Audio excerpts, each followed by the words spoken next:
জনপ্রিয় অভিনেতা তৌসিফ মাহমুদ সম্প্রতি রাজধানীর হাতিরঝিলে আয়োজিত দীর্ঘ ম্যারাথনে অংশ নেন। এ সময় তিনি ২১ কিলোমিটার দৌড় শেষ করেছেন ফিলিস্তিনের পতাকা হাতে, যা ভক্তদের দৃষ্টি কেড়েছে সবচেয়ে বেশি।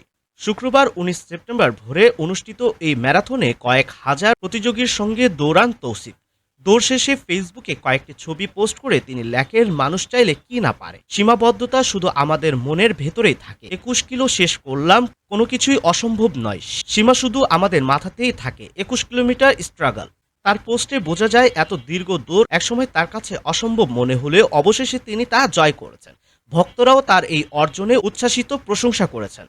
তবে আলোচনার কেন্দ্রবিন্দুতে ছিল ফিলিস্তিনের পতাকা। ছবিতে দেখা গেছে তিনি গলায় পতাকা বেঁধে রেখেছেন, আবার হাতে নিয়ে সম্মানের সঙ্গে পোজও দিয়েছেন। এর মধ্য দিয়ে নিপীড়িত ফিলিস্তিনিদের প্রতি সংহতি জানান এই অভিনেতা। বর্তমানে তৌসিফ ওটিটি প্ল্যাটফর্মের কাজ নিয়ে বেশি ব্যস্ত। সম্প্রতি মুক্তি পেয়েছে ভিকি জায়েদ পরিচালিত ওয়েব ফিল্ম খোয়াবনামা, যেখানে তার বিপরীতে অভিনয় করেছেন তানজিন তিশা। এই কাজটিতে তৌসিফের অভিনয় দর্শকদের কাছ থেকে ভালো সাড়া পেয়েছে।